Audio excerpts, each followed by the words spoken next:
සමහර දරුවන්ට දෙමව්පියෝ කලකිරෙන්නේ කොතනින්ද? කිරිබොනකට කලකිරෙනවා. ඉස්කෝලේ යනකොට නෑ.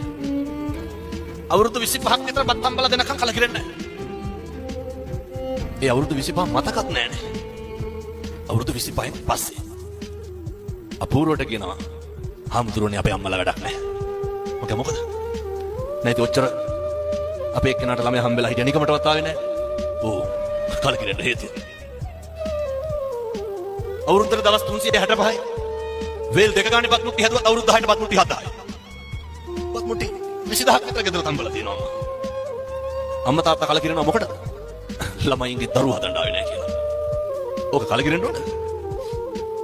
කල නෙමෙයි බැරල් කිරෙන්න ඕන අම්මටයි තාත්තටයි දරුවෝ කරණේවට. ගොඩක් දරුවෝ කියනවා අපේ අම්මයි තාත්තයි අපිට කෙරුවේ නෑ. මගෙන් අහුවොත් මම කියනවා කරපු හැටි. එහෙම කියන්නේ හුලම් බීලාද? ඔය පූජානන්ද වඩවන්න.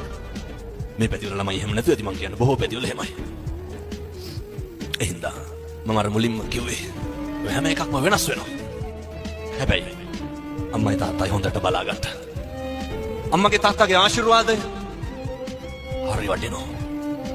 අර මේ තරුණ උදවිය නම් අහලත් ඇති මම අර නිතර කියනවා සමාජ මාධ්‍යවල බණ කියනකොට. අම්මා කිව්වොත් බුදු වෙන්නත් පුළුවන්. බැරිද? අම්මලාගේ වචන වලට එච්චර පණ තියෙනවා. ඒ හින්දා මතක තියාගන්න ඕනේ. හරි ආදරෙන් අම්මයි තාත්තයි බලාගන්න. අම්මේ ඔයා මට කොච්චර බැන්නත් ඔයා මට කෑම එක වරද්දලා නැහැ. ඉන්සිත් වෙනවා අම්මේ ඔයා මගේ අම්මා.